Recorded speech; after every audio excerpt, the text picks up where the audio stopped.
একটু আগে আমরা দরুদ পড়েছি আল্লাহুম্মা সাল্লি আলা মুহাম্মাদ, হে আল্লাহ মুহাম্মদ সাল্লাল্লাহু আলাইহি ওয়াসাল্লামের প্রতি আপনি শান্তি বর্ষণ করুন, ওয়া আলা আলি মুহাম্মাদ, মুহাম্মদ সাল্লাল্লাহু আলাইহি ওয়াসাল্লামের পরিবারের উপরেও, কামা সাল্লাইতা আলা ইব্রাহিম, ঠিক যেমনি আপনি শান্তি বর্ষণ করেছিলেন ইব্রাহিম আলাইহিস সালামের উপরেও এবং তার পরিবারবর্গের উপরেও, একইভাবে পরেরটুকু কামা বারাকতা আলা ইব্রাহিম। তো নবী সাল্লাল্লাহু আলাইহি ওয়াসাল্লামের সাথে ইব্রাহিম আলাইহিস সালামের নাম জুড়ে দেওয়া হলো কেন? একটা প্রশ্ন। এখানে অন্য কোনো নবীর নাম কেন এলো না?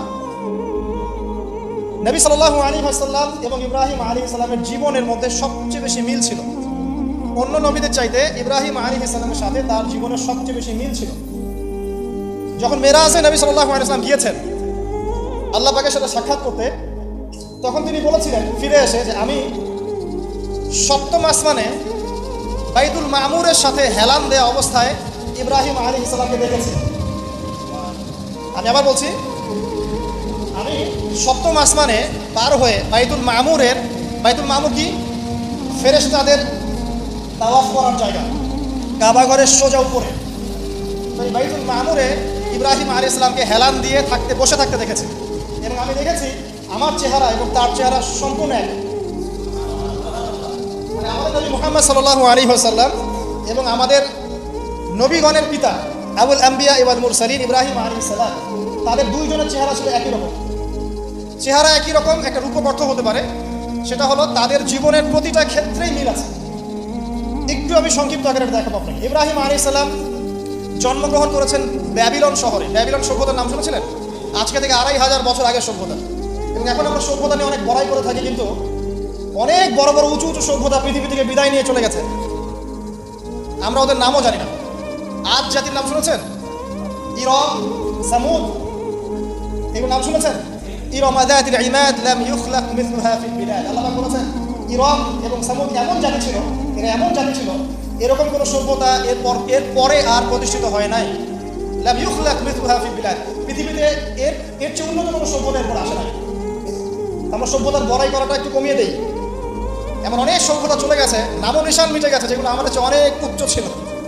আসেন, ব্যাবিলনের সেই সভ্যতার মূল জিনিস ছিল শিরক, মূর্তি পূজা। এবং মূর্তি পূজক শাসক, তার নাম কি ছিল? নমরুদ। কি নাম ছিল? নমরুদ। খুব শর্ট করে শেখাচ্ছি ভাই, সময় নিব না ইনশাআল্লাহ। এবং এই নমরুদের যে প্রধান পুরোহিত, তার নাম ছিল আজার। কি নাম? আজার। এবং এই আজার এর ছেলে হচ্ছে ইব্রাহিম আলাইহিস সালাম। আল্লাহ পাক সবচেয়ে বড় পুরোহিতের ঘরে জন্ম দিয়েছেন সবচেয়ে বড় তাওহীদপন্থীকে। ঠিক যেমন নবী সাল্লাল্লাহু আলাইহি ওয়াসাল্লাম যে সমাজে ছিলেন, সমাজটা কেমন ছিল? শিরক, রিবা, সুদ, ঘুষ, জেনায় ভর্তি। আল্লাহ পাক ওই কুরাইশদের মধ্যেই জন্ম দিয়েছেন কাকে? মুহাম্মদ সাল্লাল্লাহু আলাইহি ওয়াসাল্লাম। দেখেন চেহারার মিল পাচ্ছেন, জীবনের মিল। এবার ইব্রাহিম আলাইহিস সালাম যখন সত্য চিনতে পারলেন, তার বাবাকে তিনি বলছেন, কি বলছেন? সূরা মারিয়াম পড়ে দেখবেন। তিনি বলছেন ইয়া আবাতি, হে আমার বাবা, লিমা তা'বুদু, তুমি কেন তার উপাসনা করো?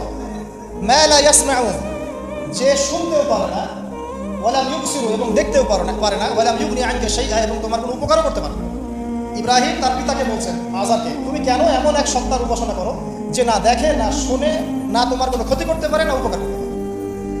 সেম দাওয়াত দিয়েছেন নবী সাল্লাল্লাহু আলাইহি ওয়াসাল্লাম তার চাচাদেরকে, কুরাইশদেরকে। তিনি এই পাহাড়ের উপর দাঁড়িয়ে বলছেন, হে কুরাইশ, নবী সাল্লাল্লাহু আলাইহি ওয়াসাল্লাম, তোমাদেরকে আমি যদি বলি এই পাহাড়ের পিছনে শত্রু দল আছে, তোমাদেরকে আক্রমণ করবে, তোমরা বিশ্বাস করবে? তো কুরাইশরা বলছে অবশ্যই বিশ্বাস করবো, কারণ তুমি হচ্ছে আল আমিন, তোমাকে কখনো মিথ্যাবাদী পাই নাই। নবীজি বললেন কুলু লা ইলাহা ইল্লাল্লাহ তুফলিহু, তোমরা খালি বলো যে আল্লাহ ছাড়া কোনো ইলাহ নাই, সফল হবে। সেম দাওয়াত না? পরিণতিও সেম। ইব্রাহিমের পিতা আজার তাকে বলছেন লাইন লাম তানতাহি লাআরজুমান্নাকা রাহজাম মালিয়া, ইব্রাহিম তুমি যদি আমার উপাস্যগুলো থেকে মুখ ফিরাও, তাহলে আমি তোমাকে রজম করবো, পাথর নিক্ষেপ করে এখান থেকে বের করবো। ওয়াহজুরনি মালিয়া, এখান থেকে দূর হও। ইব্রাহিমের বাবা তার সন্তানকে তাড়িয়ে দিলেন, আর ইব্রাহিম আলাইহিস সালাম দোয়া করলেন, সাস্তাগফিরু লাকা রব্বি, আমি আমার রবের কাছে তোমার জন্য ক্ষমা চাবো, আশা করা যায় আমার রব তোমাকে মাফ করতেও পারে, যদিও বা তাকে মাফ করা হবে না। পরবর্তীতে তিনি আর ক্ষমা চান নাই। ঠিক নবী সাল্লাল্লাহু আলাইহি ওয়াসাল্লামকে দেখেন, তার এই যে কুরাইশ ট্রাইব, তার উপরে এই তাওহীদের দাওয়াত দেওয়ার পরেই শুরু করলো নির্মম অত্যাচার, হত্যার চেষ্টা, গালিগালাজ, ঠিক আছে, উটের ভুঁড়ি চাপিয়ে দেয়া, শারীরিক আঘাত, মানসিক কষ্ট, বয়কট করা, দেশ থেকে তাড়িয়ে দেয়া, কি না করেছে। তাকে 16 বার হত্যার চেষ্টা করা হয়েছে, আর সারা জীবনে 15টা গালি খেতে হয়েছে, রক্ত দিতে হয়েছে, অর্থ সম্পদ দিতে হয়েছে, তার সম্মানের হানি করার চেষ্টা করা হয়েছে, তাকে এক পর্যায়ে দেশ থেকে বেরো করে দেওয়া হয়েছে। মিল পাচ্ছেন? এবার ইব্রাহিম আলাইহিস সালাম চলে যাচ্ছেন, এখান থেকে চলে যাওয়ার আগে ওই সমাজের মানুষের সাথে তার তর্ক হচ্ছে।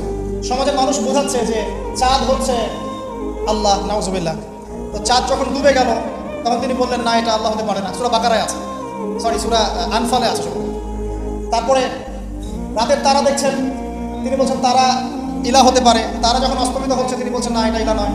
দিনের বেলা সূর্য উঠছে, তিনি বলছেন হ্যাঁ রবি, হ্যাঁ একবার, এটা আমার রব, এটা সবচেয়ে বড়। এটা অস্তমিত হলো যখন, তখন তিনি বুঝতে পারলেন এগুলো কোনো কিছুই আমার রব নয়। ওই যে এখন একটা ছবি বের হয়েছে 1350 বিলিয়ন বছর আগের, এই সব কিছুর উপর একজন স্রষ্টা নাই, পশ্চিমারা বলবে নাই, এটা এমনি এমনি একটা বিগ ব্যাং এর মাধ্যমে সৃষ্টি হয়েছে। অথচ আল্লাহ পাক বলছেন, শোনেন, আল্লাহ পাক বলছেন এগুলো সব কিছুই প্রথম আকাশের অন্তর্ভুক্ত। এরপরে আছে দ্বিতীয় আসমান, তারপর তৃতীয়, তারপর চতুর্থ, এরকম করতে করতে 7 আসমান। এখন পর্যন্ত যেগুলো দেখছেন 1350 বিলিয়ন বছর আগের ছবি টবি ইত্যাদি, এগুলো প্রথম আসমানের অংশ, প্রথম আসমানের সামান্য একটু অংশ মাত্র। এভাবে 7 আসমান, এবং প্রত্যেক আসমানের মাঝখানে ডিস্টেন্স হচ্ছে 500 বছরের পথ। 7 আসমানের উপরে আছে কুরসি, ওয়াসিআ কুরসিয়ুহুস সামাওয়াতি ওয়াল আরদ। আল্লাহ পাকের কুরসি এই 7 আসমানকে ঘিরে আছে, সুবহানাল্লাহ আযীম। এর উপরে আছে মহাসাগর, একটা সাগর। এগুলো বিশ্বাস করবেন এখন বললে, কালকে নাসা গবেষণা করে বের করলে বিশ্বাস করবে। কথা বুঝতে পারছেন না? এগুলো মোটেই বিশ্বাস করবে না মানুষ এখন। কিন্তু কাল যদি বলে যে অমুক একটা উপগ্রহ পাঠিয়েছিলাম, সে ছবি তুলে পাঠিয়েছে, মহাসাগর আছে, হ্যাঁ, তখন বিশ্বাস করবে হ্যাঁ আছে। প্রাণের অস্তিত্ব খুঁজে বেড়াচ্ছে মহাকাশে। আল্লাহ পাক আগেই বলেছেন অসংখ্য প্রাণ আছে মহাবিশ্বে, কিন্তু কোরআন বিশ্বাস করবে না। এভাবে ঘুরতে ঘুরতে যখন জান্নাতের দেখা পাবে না, যদি পায় আর কি, তখন মানুষকে বলবে একটা গ্রহের সন্ধান পেয়েছি, গ্রহের মধ্যে হুর পড়ি আছে,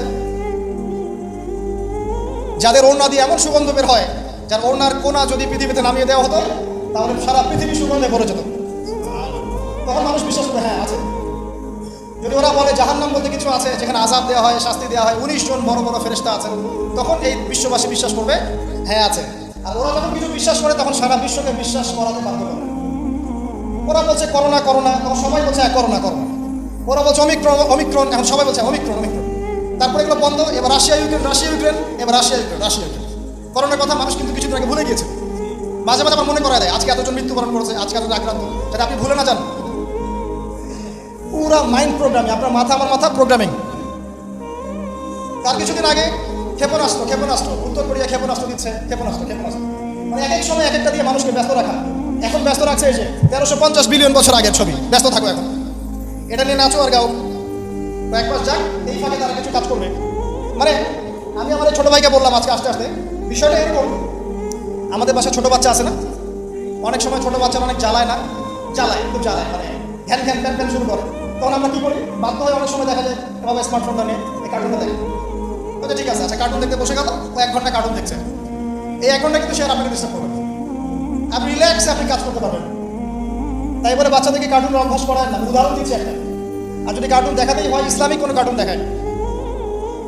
ওয়ার্ল্ড যারা নিয়ন্ত্রণ করে তারা বিশ্ববাসীর সাথে এরকম গেম খেলছে, এরকম কিছু প্রযুক্তি, এরকম কিছু মানে প্রলোভন বা আপগ্রেডেড কোনো ফিচার, এন্টারটেনমেন্ট আপনার সামনে দিয়ে দিয়েছে, এগুলো আমরা ব্যস্ত।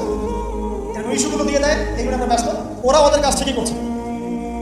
ইসরায়েল পুরো প্যালেস্টাইন দখল করার যে প্ল্যান, এদিকে এগিয়ে যাচ্ছে, আসছে, এগোচ্ছে। আমরা একটা ইস্যু নিয়ে ব্যস্ত থাকি। যাই হোক, অনেক ভিতরে চলে যাচ্ছি। তো যেটা বলছিলাম, এই 7টা আসমানের উপরে আছে কুরসি, তার উপরে মহাসাগর, তার উপরে আছে আরশে আজিম। যে আরশে আজিমের 8টা খুঁটি আছে। কটা খুঁটি? 8টা খুঁটি ধরে আছেন মাত্র 8 জন ফেরেশতা। সূরা হাক্কার মধ্যে এটা আছে। কোন সূরা? হাক্কা। এই 8 জন ফেরেশতা এটাকে বহন করে কিয়ামতের দিন নিয়ে আসবেন। তাদের শক্তি চিন্তা করেন। আর একজন ফেরেশতার ফুৎকারে এই যে দেখছেন গ্যালাক্সির পর গ্যালাক্সি হাবিজাবি সব ধ্বংস হয়ে যাবে। একজন ফেরেশতার ফুৎকারের মাধ্যমে ধ্বংস হবে। এরপরে আল্লাহ বলছেন আফালা তুমিনুন আফালা ইউমিনুন, এরপরেও কি তোমরা ঈমান আনবে না? আওয়ালাম ইয়ারাল্লাযীনা কাফারু, কাফেররা কি লক্ষ্য করে দেখে না?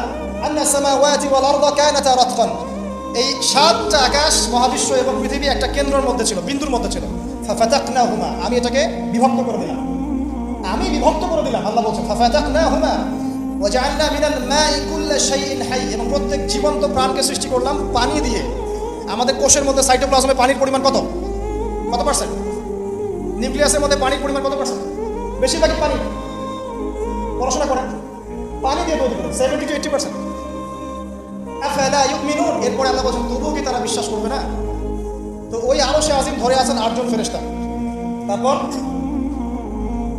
আরশে আজিমের উপরে আল্লাহ রাব্বুল আলামিন। তো আল্লাহ রাব্বুল আলামিন এই যে প্রথম মহাবিশ্ব দেখছেন, এর ঊর্ধ্বে অবস্থান করছেন। তার মানে এখানে যে সময় চলছে, অতীত, এখানকার ভবিষ্যৎ, এখানকার বর্তমান, আল্লাহ পাক এই 3 কালের ঊর্ধ্বে অবস্থান করছেন। আল্লাহ পাক যখন বলছেন যে আবু লাহাব জাহান্নামে যাবে, আল্লাহ পাক দেখে দেখে বলছেন, এই যে ভবিষ্যৎটা আল্লাহ পাক দেখছেন, আবু লাহাব এখানে আছে, এখন ইন ফিউচার এখানে যাবে, এখানে গিয়ে সে জাহান্নামে যাবে। আল্লাহ চোখের সামনে সব। আমাদের কাছে মনে হচ্ছে অতীত, বর্তমান, ভবিষ্যৎ, আল্লাহর সামনে এগুলো কিছুই নাই।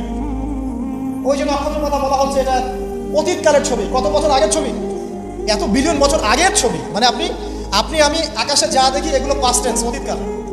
এটা সূর্য আপনি দেখছেন এখন, এটা 8 মিনিট 20 সেকেন্ড আগের সূর্য। ওদের থিওরি মতে আলো আসতে যে সময়টুকু লাগে, এই সময়টুকু চলে যাচ্ছে আপনার। আলো আসতে কতটুকু সময় লাগে পৃথিবীতে? 8 মিনিট 19 সেকেন্ডের মতো। তার মানে আপনি যে সূর্যটা দেখছেন, এটা আসলে 8 মিনিট 19 সেকেন্ড আগের সূর্য। তার মানে আমরা যা দেখছি আকাশে সব পাস্ট টেন্স, অতীতকাল। তাহলে যদি সূর্য থেকে পৃথিবীকে দেখা যায়, তাহলে ওরা পৃথিবীর অতীতকাল দেখবে। কথা কি বুঝতে পারছেন? আল্লাহ পাক এগুলো সবের ঊর্ধ্বে। এই আলোর চেয়ে প্রচণ্ড গতিতে, আলোর বেগের চেয়ে যদি অনেক অনেক অসীম গতিতে কেউ যদি ছুটতে পারে মহাকাশে, তাহলে সে এই সব কালের ঊর্ধ্বে চলে যাবে। স্টিফেন হকিংসের মতো সূত্র আছে এরকম। এটাই নবী সাল্লাল্লাহু আলাইহি ওয়াসাল্লামের মেরাজের সাথে মিলে যায়। তিনি গিয়েছেন, ফিরে এসেছেন, এসে দেখেছেন অজুর পানি গড়িয়ে পড়ছে টাইমের ঊর্ধ্বে। সবই বৈজ্ঞানিক, আসলে প্রমাণ করতে পারে না। তখন বলবে যে ধর্ম, মৌলবাদ, অন্ধবিশ্বাস ইত্যাদি ইত্যাদি। যখন প্রমাণ করতে পারবে তখন ধার্মিক হয়ে যাবে প্রতিটা বিষয়। তো এটা নিয়ে আরো ডিপ কথা আছে, আজকে ওইদিকে আমি যাচ্ছি না। এতটুকু বলছি, আল্লাহ পাক এই সবকিছুর ঊর্ধ্বে, সেখান থেকে আল্লাহ রাব্বুল আলামিন সবকিছু দেখেন এবং শোনেন। আসুন, আল্লাহ কোথায় এটা খুঁজতে ইব্রাহিম আলাইহিস সালাম বলছেন, হয় তারা আমার রব, চাঁদ আমার রব, বা নক্ষত্র আমার রব, সূর্য বড়, সূর্য রব। যখন এগুলো ডুবে গেল, তখন তিনি একটা কথা বলেন, সেটা কি? ইন্নী ওয়াজ্জাহতু ওয়াজহিয়া লিল্লাযী ফাতারাস সামাওয়াতি ওয়াল আরদা হানিফান ওয়া মা আনা মিনাল মুশরিকিন। আল্লাহ পাক এটা অন্য জায়গায় বলেছেন, মা কানা ইব্রাহিমু ইয়াহুদিয়্যান ওয়ালা নাসরানিয়্যা। ইব্রাহিম ইহুদি ছিল না, নাসারা ছিল না, ওয়ালাকিন কানা হানিফান মুসলিমান। তিনি একনিষ্ঠ মুসলিম ছিলেন। ওয়া মা কানা মিনাল মুশরিকিন, তিনি মুশরিকদের অন্তর্ভুক্ত ছিলেন না। হুয়া সাম্মাকুমুল মুসলিমিন, তিনি তোমাদের নাম দিয়েছেন মুসলিম। তো একইভাবে নবী সাল্লাল্লাহু আলাইহি ওয়াসাল্লামকে দেখেন, তিনিও কিন্তু সমাজের অরাজকতা দেখে হেরা গুহায় চলে গেলেন। সেখানে আল্লাহকে ডাকতে লাগলেন, ধ্যান করতে লাগলেন। এক পর্যায়ে ওহী তার কাছে আসলো। দুজনের দেখেন কত মিল পাওয়া যাচ্ছে। এরপর যেমন ইব্রাহিম আলাইহিস সালামকে সমাজ থেকে তাড়িয়ে দেওয়া হলো, নবী সাল্লাল্লাহু আলাইহি ওয়াসাল্লামকেও সমাজ থেকে কি করা হলো? তাড়িয়ে দেওয়া হলো, মারা হলো, গালি দেওয়া হলো, রক্তাক্ত করা হলো। এক পর্যায়ে তাকে হিজরত করে চলে গেল। মিল পাচ্ছেন? পরিবার বাধা দিয়েছে ইব্রাহিম আলাইহিস সালামকেও, মুহাম্মদ সাল্লাল্লাহু আলাইহি ওয়াসাল্লাম। আত্মীয়রা বাধা দিয়েছে ইব্রাহিম আলাইহিস সালামকেও, মুহাম্মদ সাল্লাল্লাহু আলাইহি ওয়াসাল্লাম। সমাজ বাধা দিয়েছে ইব্রাহিম আলাইহিস সালামকেও, মুহাম্মদ সাল্লাল্লাহু আলাইহি ওয়াসাল্লাম। হিজরত করে চলে যেতে হয়েছে তাকেও এবং তাকেও আলাইহিস সালাম। দুজনের চেহারার মিল। চলে যাওয়ার সময় তাদের সাথে কে ছিল? ইব্রাহিমের সাথে তার স্ত্রী সারা। তার স্ত্রীর নাম কি? বিশ্বের সবচেয়ে সুন্দরী মহিলা ছিলেন দুজন। কয়জন? দুজন। একজন হাওয়া আলাইহিস সালাম, 2 নাম্বার সারা আলাইহিস সালাম। তাদের মতো সুন্দরী নারী পৃথিবীতে খুব একটা আসে না। এই ওয়াজটা আবার আপনার বউকে শোনায়েন না, রাগ হয়ে যাবে। তাকে গিয়ে বলবেন, বিশ্বের সবচেয়ে সুন্দর মেয়ে তুমি, আমার চোখে তুমিই সবচেয়ে সুন্দর। যদি কন্ট্রোল করতে চান, খালি প্রশংসা আর প্রশংসা। নিন্দা করতে গেলেই সমস্যা, নিন্দা করতে গেলেই বেঁকে বসে যাবে। খালি প্রশংসা, তুমি অনেক সুন্দর, তোমার রান্না অনেক সুন্দর, তোমার রুচি অনেক ভালো, তুমি আছো বলেই আমার সব কাজ সুন্দর হচ্ছে। শুধু প্রশংসা, দেখবেন যে সব সুন্দর মতো চলছে, ঘুড়ি উঠছে আকাশে সুন্দর। আর যদি টানা হেঁচড়া শুরু করে, তাহলে ওই যে মানচা দিতেন না আপনারা, ঘুড়ি কেটে চলে যাবে। আর অন্য আরো ঘুড়ি যদি আকাশে থাকে, তাহলে ঘুড়ি প্যাঁচ লাগে কেটে চলে যাবে। কথা কি বুঝতে পারছেন? বোঝেন। যাও, এখন কিন্তু এই সময়টা চলছে, প্রত্যেক ঘরে ঘরেই ফিতনা, আর প্রত্যেক ঘরে ঘরেই পরকীয়া। অতএব বৃদ্ধতা ভালোবাসা বজায় রাখার চেষ্টা করতে হবে। আল্লাহ তৌফিক দান করুন।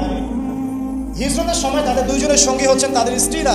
দেখেন, শুরু থেকে নবী সাল্লাল্লাহু আলাইহি ওয়াসাল্লামের পাশে ছিলেন তার স্ত্রী খাদিজা রাদিয়াল্লাহু আনহা, এবং ইব্রাহিম আলাইহিস সালামের পাশে তার স্ত্রী সারা আলাইহিস সালাম। আর খাদিজা রাদিয়াল্লাহু আনহার অবদান সম্পর্কে তিনি বলছেন যে আমার কথা যখন কেউ শুনতো না, তখন খাদিজা আমার উপর ঈমান এনেছিল। অতএব তোমরা তাকে নিয়ে ভালো মন্দ বলো না। আর খাদিজা রাদিয়াল্লাহু আনহা সেই মহিয়সী নারী যাকে জিবরাইল আলাইহিস সালাম সালাম দিয়েছেন, এবং তার জন্য জান্নাতে এমন একটা ঘর নির্মাণ করা হয়েছে যেই ঘরের মধ্যে কোনো শোরগোল নাই, কোনো রকমের শব্দ দূষণ নাই, সুকুন আর সালাম পিস। আমাদের মা বোনদেরকে আল্লাহ পাক খাদিজা রাদিয়াল্লাহু আনহার মতো বানিয়ে দিন, আমিন। এবার হিজরত তাকে করতে হলো। তিনি করলেন মদিনায় সাল্লাল্লাহু আলাইহি ওয়াসাল্লাম। আর ইব্রাহিম আলাইহিস সালাম কোথায় করলেন? না, প্রথমে ফিলিস্তিনে। কোথায়? ফিলিস্তিনে, শাম দেশ বলা হয় ফিলিস্তিন। সেখানে গিয়ে যাওয়ার পথে একটা ঘটনা, যাওয়ার পথে একটু দাঁড়াই, যাওয়ার আগে একটা ঘটনা ঘটেছে, তারপরে একটা। যাওয়ার আগে ঘটনা কি? সমাজের লোকজন মূর্তি পূজা করছে, সূরা আম্বিয়ার মধ্যে আছে। আমি শর্ট করছি, নাহলে সময় বেশি লাগবে। সূরা আম্বিয়ার মধ্যে আছে, লোকজন শিরক করছে। ইব্রাহিম আলাইহিস সালাম বলছেন, মা হাদিহি তামাসিলুল্লাযী আনতুম লাহা আকিফুন, এই সব কি সব মূর্তি তোমরা পূজা করো, যারা শোনেও না এবং উপকারও করতে পারে না, অপকারও করতে পারে না। তখন তার কওম তাকে বলছেন, তুমি কি আমাদের সাথে ঠাট্টা মশকরা করছো না, তোমার কাছে কোনো সত্য আছে? তখন ইব্রাহিম আলাইহিস সালাম বলছেন, তোমরা চলে গেলে আমি এদের ব্যাপারে ব্যবস্থা নিব। যখন তারা চলে গেল, ইব্রাহিম আলাইহিস সালাম এই সবগুলো মূর্তিকে ভেঙে ফেলেন, ইল্লা কাবীরাম মিনহুম, শুধু বড় মূর্তিটা বাদ দিয়ে। তারা ফিরে আসলো, এসে দেখলো যে মূর্তি ভাঙা। কে ভাঙলো? মান ফাআলা হাদা বিআলিহাতিনা, আমাদের উপাস্যদের সাথে এই কাজ কে করেছে? একজন বলল, হয়তোবা সে ব্যক্তি করেছে, ইউকাল লাহু ইব্রাহিম, যার নাম ইব্রাহিম। দেখা হলো, তুমি কি করেছো? তিনি বলছেন যে বাল ফাআলা কাবীরুহুম হাদা, বরং তাদের বড় মূর্তিটাই কাজ করেছে। ফাসআলহুম ইন কানু ইয়ানতিকুন, ওকে জিজ্ঞাসা করো যদি সে কথা বলতে পারে। এবার তারা বুঝতে পারলো তো কথা বলতে পারে না। তখন ইব্রাহিম আলাইহিস সালাম বললেন, তুমি কেন তাহলে এমন কিছু উপাসনা করছো যে শোনেও না, দেখেও না, কথা বলতে পারে না? আমি যাকে ভাঙলাম সে তো প্রতিহত করতে পারলো না, একটা মাছি বসলে সে তাড়াতেও পারলো না, তাহলে কেন তার উপাসনা করছো? কোনো জবাব নাই। কিন্তু হঠকারিতা অহংকার আছে, ঠিক এখনকার নমরুদ ফেরাউনদের মতো। জবাব নাই কিন্তু হঠকারিতা অহংকার আছে। তাকে দরবারে নিয়ে যাওয়া হলো, শাসককে নমরুদ ডেকে বলছে, কি সমস্যা? তো ইব্রাহিম বলছে, কি সমস্যা, কে তোমার রব? ইব্রাহিম আলাইহিস সালাম বলছেন, রব্বি আল্লাযী ইউহয়ী ওয়া ইউমীত, আমার রব সে যে জীবন দেয় মৃত্যু দেয়। নমরুদ বলছে, আনা উহয়ী ওয়া উমীত, আমি তো জীবন দেই মৃত্যু দেই। কিভাবে? একজন ফাঁসির আসামি, তাকে ডেকে নিয়ে ছেড়ে দেবে, এই জীবন দিলাম। আর একজন সাদাসিধা মানুষ নিরপরাধ ডাকলো, গর্দান নামিয়ে দিল, মৃত্যু দিলাম। ইব্রাহিম আলাইহিস সালাম বলছে, আচ্ছা ঠিক আছে। ক্বালা ইব্রাহিম রব্বি আল্লাযী ইউহয়ী ওয়া ইউমীত, তারপরে তিনি বলছেন, ইন্নাল্লাহা ইয়াতি বিশ-শামসি মিনাল মাশরিক ফাতি বিহা মিনাল মাগরিব, আমার রব আল্লাহ তিনি যিনি পূর্ব দিক থেকে সূর্যকে উদিত করেন, তুমি যদি রব হয়ে থাকো তাহলে পশ্চিম দিক থেকে উঠিয়ে দেখো। ফাবুহিতা আল্লাযী কাফার, এরপরে সে কাফের হতভম্ব হয়ে গেল, কিন্তু কিছু করতে পারলো না। সবাইকে বললে ধরো, ওয়ানসুরু আলিহাতাকুম, তোমাদের ইলাহ থেকে সাহায্য করে একে ধরো। খুযুহু ওয়া হাররিকুহু, তাকে ধরো এবং আগুনে পুড়িয়ে দাও। ওই যে আগুনের কুণ্ডলী খোলা হলো, এবার তাকে আগুন জ্বালানো হলো, তাকে আগুনে ফেলা হচ্ছে। আগুনে পড়ার সময় আল্লাহ রাব্বুল আলামিন তার কাছে পাঠালেন জিবরাইল আলাইহিস সালামকে, এসে বলছেন, হাজাতান ইনদি, তোমার কি কোনো হাজত আছে আমার কাছে? তখন ইব্রাহিম আলাইহিস সালাম বলছেন, না, আমার হাজত আল্লাহর কাছে আছে। হাসবি আল্লাহ ওয়া নি'মাল ওয়াকিল, নি'মাল মাওলা ওয়া নি'মাল নাসির। এই কথা বলার সাথে সাথে আল্লাহ পাকের সাহায্য অবধারিত হয়ে পড়লো। আল্লাহ পাক বললেন, ইয়া নার, হে আগুন, কুনি বারদান ওয়া সালামান আলা ইব্রাহিম, ঠান্ডা হয়ে যাও, ইব্রাহিমের জন্য শীতল ঠান্ডা হয়ে। ব্যাস, সবাই দেখলো যে ইব্রাহিম আগুনে পড়ে আছে কিন্তু উঠছে না। ঠিক এরকম পরীক্ষা নবী সাল্লাল্লাহু আলাইহি ওয়াসাল্লাম দিতে হচ্ছে না? বদরে, উহুদে আল্লাহ সাহায্য এসেছে না? আল্লাহর ফেরেশতা এসেছে, তার মাধ্যমে সাহায্য হচ্ছে। এক একজনের মানে মাত্রাটা ডিফারেন্ট ছিল, কিন্তু ঘটনা কিন্তু সেই। যাই হোক, এরপরে ইব্রাহিম আসলাম চলে যাচ্ছেন ওই কমিউনিটি থেকে।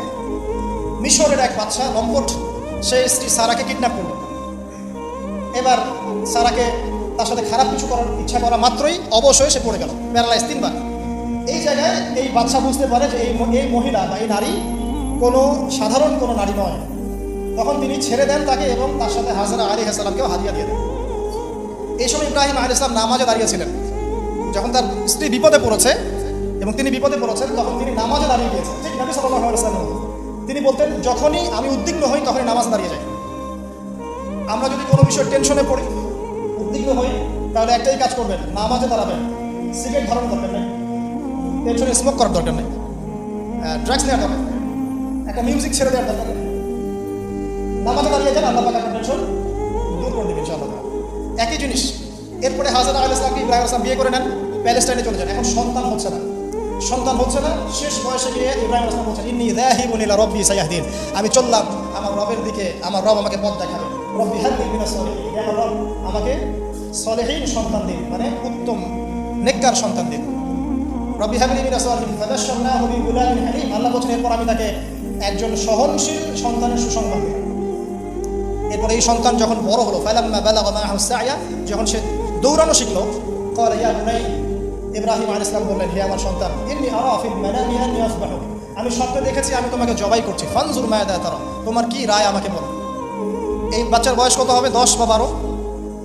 তখন ইসমাঈল আলাইহিস সালাম বলছেন, ইয়া আবাতি, হে আমার বাবা, ইফআল মা তুমার, আল্লাহ পাক আপনাকে যা আদেশ করেছেন সেটা আপনি করুন। সাতাজিদুনি ইনশাআল্লাহু মিনাস সাবিরিন, ইনশাআল্লাহ আপনি আমাকে ধৈর্যশীল পাবেন। কত বছর বয়স? 10 বা 12। আর আমাদের এই জেনারেশনের 10-12 বাদ দেন, 20-30 বছরের মানুষকে জিজ্ঞাসা করেন এরকম কোনো চেতনা আছে কি না আদৌ আল্লাহর হুকুমের সামনে মাথা নত করার। আল্লাহ পাক হুকুম করেছেন, মাথা নত। জীবন দেওয়া তো অনেক বড় বিষয়, আল্লাহর জন্য জীবন উৎসর্গ করা তো বিশাল ব্যাপার, সবচেয়ে চূড়ান্ত লেভেল। নামাজ পড়ে কিনা জিজ্ঞাসা করেন, হারাম অ্যাফেয়ার ছাড়তে পারছি কিনা জিজ্ঞাসা করেন, মিউজিক ছাড়তে পারছি কিনা জিজ্ঞাসা করেন, বাদ্যযন্ত্র ছাড়তে পারছি কিনা জিজ্ঞাসা করেন, আল্লাহর জন্য আল্লাহর জন্য সুদ ছাড়তে পারে কিনা জিজ্ঞাসা করেন, আল্লাহর জন্য যার যার সম্পত্তি ওকে দিয়ে দিতে পারে কিনা জিজ্ঞাসা করেন, সদকা করার মানসিকতা, আল্লাহর জন্য একটা মসজিদ করতে পারে কিনা, একটা মাদ্রাসা করতে পারে কিনা। জীবন দেওয়া অনেক বড় বিষয়। যারা ছোট ছোট কুরবানি করতে পারে না, এরা বড় কুরবানি করতে পারবে না ভাবা যায় না, এত সহজ না। যারা ছোট ছোট কুরবানি করতে পারে না, যে 5 টাকা দান করার মানসিকতা রাখে না, তার কাছে আপনি 5 লাখ টাকা চাচ্ছেন, সম্ভব? ইল্লা মাশাআল্লাহ। তো এই বাচ্চার বয়স 12 বছর, বলছেন ইয়া আবাতি, হে আমার বাবা, ইফআল মা তুমার, আল্লাহ পাক যা আদেশ করেছেন করেন, আমাকে ধৈর্যশীল পাবেন। এরপরে ফালাম্মা আসলামা ওয়াজাল্লাহু লিল জাবিন, যখন তার উভয় আত্মসমর্পণ করলেন এবং বাবা ছেলেকে পাশ করে শুইয়ে দিলেন জবাই করার মতো করে। ইব্রাহিম, আল্লাহ বলছেন আমি ইব্রাহিমকে ডাকলাম, হে ইব্রাহিম, কদ সাদ্দাকতা রুইয়া, তুমি তোমার স্বপ্নকে সত্যি করেছো। কদ সাদ্দাকতা রুইয়া ইন্না হাযা লাহুল বালাউল মুবিন, এটা ছিল একটা স্পষ্ট পরীক্ষা। ওয়া ফাদাইনাহু বিযিবহিন আযীম, এই জায়গায় আমি একটা মহান কুরবানি উৎসর্গ করলাম, সে সন্তান কুরবানি দেওয়া লাগবে না। ওয়া সালামুন আলা ইব্রাহিম, ইব্রাহিমের উপরে শান্তি বর্ষিত হোক। এই হলো আপনার ঈদুল আযহা। কয়জন মানুষ কুরবানি করার সময় এই চেতনা লালন করেছে যে আমি ইব্রাহিম, আমি যাকে কোরবানি করছি আমার সবচেয়ে প্রিয় বস্তু ইসমাঈল, এবং যদি জীবনে কখনো আমার সুযোগ আসে আমিও আমার জান, আমার মান, আমার সম্পদ আল্লাহর রাহে কোরবানি করবো ইনশাআল্লাহ। কয়জন এই রাহে কোরবানি করছে? স্রেফ গোশত খাওয়ার উৎসব বানিয়ে নিয়েছে আমরা এটাকে, স্রেফ গোশত খাওয়া। আর গোশতের ভাগাভাগি কারাকারি নিয়েছে, মানে এই যে একটা অবস্থা, এটা আমার চেয়ে আপনারা ভালো জানেন। যাই হোক, এরপরে বাবা ছেলে মিলে নির্মাণ করলেন কাবা। আল্লাহ পাক তাদের সম্পর্কে বলছেন যে ইয ক্বালা লাহু রাব্বুহু আসলিম ক্বালা আসলামতু লিরাব্বিল আলামিন, যখনই আল্লাহ পাক ইব্রাহিম আলাইহিস সালামকে কোনো আদেশ করেছেন তিনি সাথে সাথে সেটা পালন করেছেন। এর নাম হচ্ছে মুসলিম, এবং তিনি মুসলিম জাতির পিতা। আমরা কথা বলছি কাকে নিয়ে? মুসলিম উম্মার জাতির পিতা, father of real father of the nation, Ibrahim আলাইহিস সালাম, তাই নাকি? তার ব্যাপারে আল্লাহ পাক বলছেন যখনই আমি তাকে বলেছি আত্মসমর্পণ করো, সাথে সাথে সে আত্মসমর্পণ করেছে। এবং যত যত পরীক্ষা আমি তাকে নিয়েছি প্রত্যেকটা পরীক্ষায় সে উত্তীর্ণ হয়েছে। এরপরে কাবা ঘর নির্মাণ করেছে, নির্মাণ করার পরে দোয়া করেছে, এই যে রব্বানা তাকাব্বাল মিন্না ইন্নাকা আনতাস সামিউল আলিম ওয়া তুব আলাইনা ইন্নাকা আনতাত তাওয়াবুর রহিম, দোয়া করেছে। এর আগে যে জমজম কূপের ঘটনাও আছে, হাজরা আলাইহিস সালাম ছুটছেন, খাবার পানি কিছু নাই, অলৌকিকভাবে আল্লাহ রাব্বুল আলামিন এই জমজম কূপ তৈরি করলেন। তাই প্রতিটা ঘটনা কার সাথে সম্পৃক্ত? ইব্রাহিমের পরিবারের সাথে সম্পৃক্ত আলাইহিস সালাম। এই দোয়া করার পর তিনি আরো একটা দোয়া করেছেন, সেই দোয়াটা কি জানেন? রব্বানা ওয়াবআথ ফীহিম রাসূলান মিনহুম ইয়াতলু আলাইহিম আয়াতিক ওয়া ইউআল্লিমুহুমুল কিতাবা ওয়াল হিকমা ওয়া ইউযাক্কিহিম ইন্নাকা আনতাল আজিজুল হাকীম। ইব্রাহিম আলাইহিস সালাম শেষ দোয়াটা করেছেন, হে আমার রব, এরপরে আপনি এমন একটা নেশন পাঠাবেন, যেই নেশনের মধ্যে এমন একজন নবী পাঠাবেন, যেই নবী তাদেরকে আপনার কিতাব শেখাবে, সুন্নত শেখাবে, তাদেরকে পবিত্র করবে। এই দোয়ার ফসল হচ্ছে মুহাম্মদ সাল্লাল্লাহু আলাইহি ওয়াসাল্লাম। ইব্রাহিম আলাইহিস সালামের 2 ছেলে, একজন ইসমাঈল যাকে কেন্দ্র করে মক্কার এই ঘটনাগুলো, আরেক ছেলে হচ্ছে কি বলেন? ইসহাক, তাকে কেন্দ্র করে ওই ফিলিস্তিনের ঘটনা।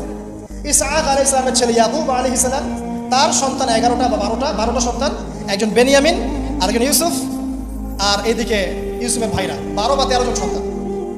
তো এইভাবে আবার ইউসুফ থেকে আবার মিশর, মানে এভাবেই ঘুরেছে আর কি মধ্যপ্রাচ্য। মানে এই ইয়াকুব আলাইহিস সালামের বংশধরদের মধ্যেই আছে দাউদ, আছে সুলাইমান, আছে ইউনুস, ইউসুফ, সব এখানে, ঈসা ইবনে মারইয়াম, মুসা সব এখানে। এটাকে বলা হয় বানু ইসরাঈল। বানু ইসরাঈল এই কারণে ইহুদিরা জেলাস যে আমাদের এখানে শেষ নবী কেন আসলো না, ওইদিকে কেন আসলো। আর এইদিকে মক্কা থেকে ইসমাঈল আলাইহিস সালাম, এইদিকে একজন নবী, ইসমাঈল আলাইহিস সালামের পরে এই একজন নবী শেষ নবী মুহাম্মদ সাল্লাল্লাহু আলাইহি ওয়াসাল্লাম। আমরা হচ্ছে বনু ইসমাঈল, বুঝতে পারছেন কথাটা? তো ওই যে দোয়া, তার ফসল মুহাম্মদ সাল্লাল্লাহু আলাইহি ওয়াসাল্লাম। এবার তিনি যখন দাওয়াতের কাজ শুরু করলেন, সেম পরিবার থেকে বাধা, সমাজ থেকে বাধা, হিজরত, রক্তক্ষরণ, আপনার গাছের ছাল পাতাকে থাকতে হয়েছে, তায়েফে মার খেতে হয়েছে, মদিনায় গিয়ে ইসলামিক স্টেট কায়েম করেছেন, বদরের যুদ্ধ করতে হয়েছে, উহুদ, তারপর খন্দক, তারপর হুদাইবিয়ার সন্ধি, তারপর খায়বার আক্রমণ, তারপরে মক্কা বিজয়। ইব্রাহিম আলাইহিস সালামকে আল্লাহ পাক রাষ্ট্রীয় ক্ষমতা দেননি শুধু, কিন্তু মুহাম্মদ সাল্লাল্লাহু আলাইহি ওয়াসাল্লামকে রাষ্ট্রীয় ক্ষমতাও দিয়েছেন। উভয়ের জীবনে এত মিল বলেই হয়তো নবীজি বলেছেন যে আমার চেহারা তার চেহারা মতো। এবং আমরাও দরুদের মধ্যে পড়ি কি, আল্লাহুম্মা সাল্লি আলা মুহাম্মাদ ওয়া আলা আলি মুহাম্মাদ কামা সাল্লাইতা আলা ইব্রাহিম ওয়া আলা আলি ইব্রাহিম